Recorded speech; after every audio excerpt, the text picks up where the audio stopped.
رب اشرح لي صدري ويسر لي امري واحلل عقدة من لساني يفقهوا قولي رب زدني علما اللهم اني اسالك علما نافعا ورزقا طيبا وعملا متقبلا۔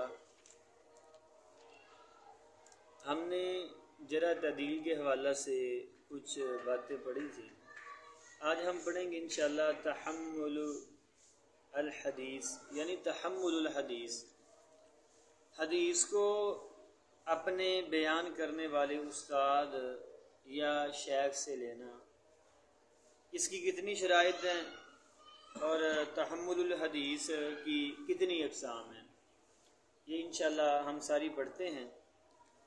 تو یاد رکھیں، حدیث کو اپنے استاد یا شیخ سے لینے کی 3 شرائط ہیں۔ کتنی شرائط ہیں جی؟ 3 شرائط ہیں۔ نمبر 1، تمیز ہو بندے کو۔ اس سے مراد ہے کہ بندہ استاد کی بات، استاد کا خطاب اچھی طرح سمجھنے والا ہو۔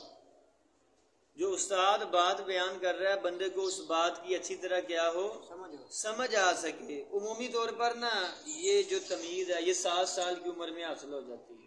کتنی عمر میں حاصل ہو جاتی ہے؟ 7 سال کی عمر میں۔ اہل علم نے اس سے استدلال کیا کہ مرو اولادکم، اپنی اولادوں کو حکم دو جب وہ ہو جائیں 7 سال کے، کس کا؟ نماز کا۔ اس سے بھی استدلال کیا، اور بھی بہت ساری چیزیں اہل علم نے نقل کی ہیں۔ تو اس کے بعد ہے جی عقل، جو جی اختلاف تو بہت زیادہ ہے، ہاں جی، لیکن ہمارے ناقص علم کے مطابق 7 سال ٹھیک ہے۔ 7 سال، چونکہ جب سلمہ بن اکوع کو امامت ملی ہے تو ان کی عمر کتنی تھی؟ 6 یا 7 سال تھی، ٹھیک ہے نا؟ سلمہ بن اکوع جناب، عمر بن سلمہ تھے یا سلمہ بن اکوع؟ عمر بن سلمہ، ٹھیک ہے نا؟ ان کی عمر کتنی تھی؟ 6 یا 7 سال عمر تھی۔ تو ہمارے علم کے مطابق راجح یہی بات ہے۔ اس کے بعد ہے جی عقل۔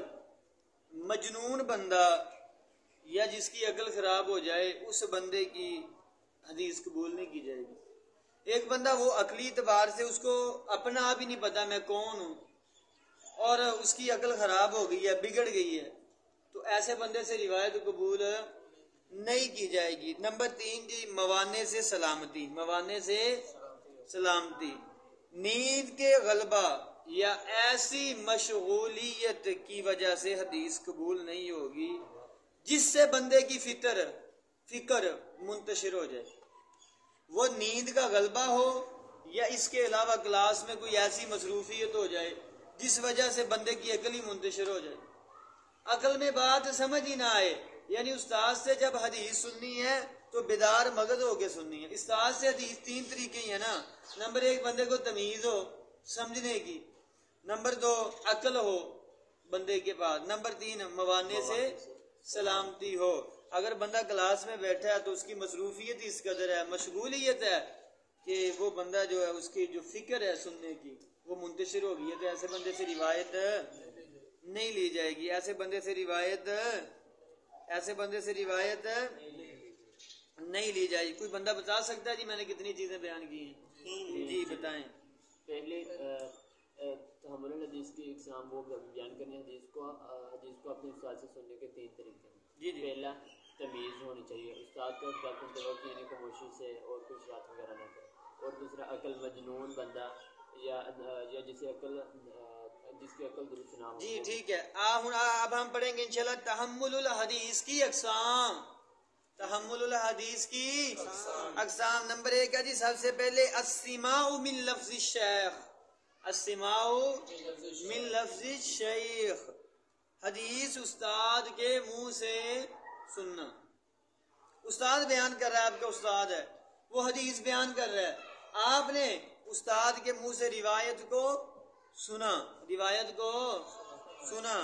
استاد کے منہ سے روایت کو سنا۔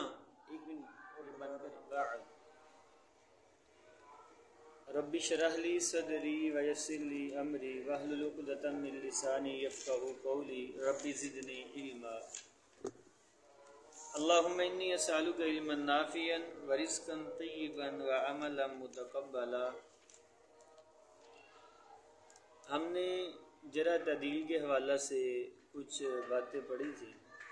آج ہم پڑھیں گے انشاءاللہ تحمل الحدیث، یعنی تحمل الحدیث، حدیث کو اپنے بیان کرنے والے استاد یا شیخ سے لینا، اس کی کتنی شرائط ہیں اور تحمل الحدیث کی کتنی اقسام ہیں، یہ انشاءاللہ ہم ساری پڑھتے ہیں.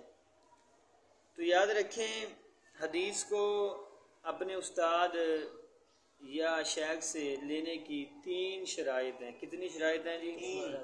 3 شرائط ہیں. نمبر 1 تمیز ہو بندے کو.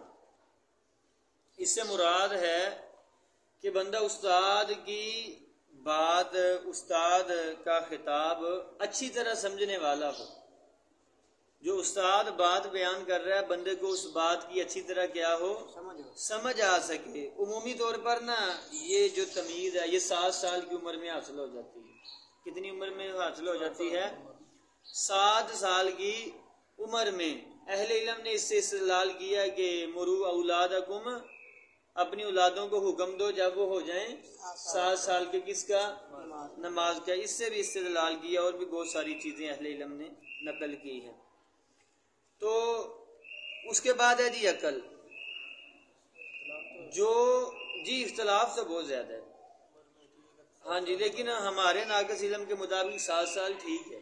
7 سال، چونکہ جب سلمہ بن اکوع کو امامت ملی ہے تو ان کی عمر کتنی تھی؟ 6 یا 7 سال تھی. ٹھیک ہے نا؟ سلمہ بن اکوع جناب، عمر بن سلمہ تھے یا سلمہ بن اکوع؟ عمر بن سلمہ. ٹھیک ہے نا؟ ان کی عمر کتنی تھی؟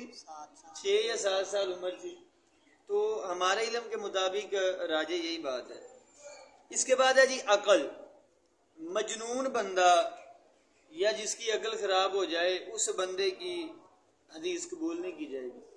ایک بندہ وہ عقلی اعتبار سے اس کو اپنا آپ ہی نہیں پتا میں کون ہوں اور اس کی عقل خراب ہو گئی ہے، بگڑ گئی ہے، تو ایسے بندے سے روایت قبول نہیں کی جائے گی. نمبر 3 جی موانے سے سلامتی. موانے سے سلامتی، نیند کے غلبہ یا ایسی مشغولیت کی وجہ سے حدیث قبول نہیں ہوگی جس سے بندے کی فکر منتشر ہو جائے.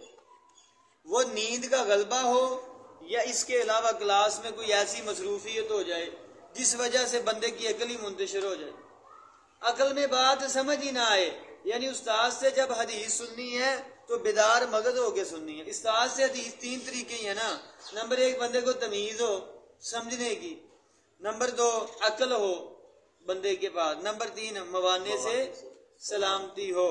اگر بندہ کلاس میں بیٹھا ہے تو اس کی مصروفیت اس قدر ہے، مشغولیت ہے کہ وہ بندہ جو ہے اس کی جو فکر ہے سننے کی وہ منتشر ہو گئی ہے، تو ایسے بندے سے روایت نہیں لی جائے گی. ایسے بندے سے روایت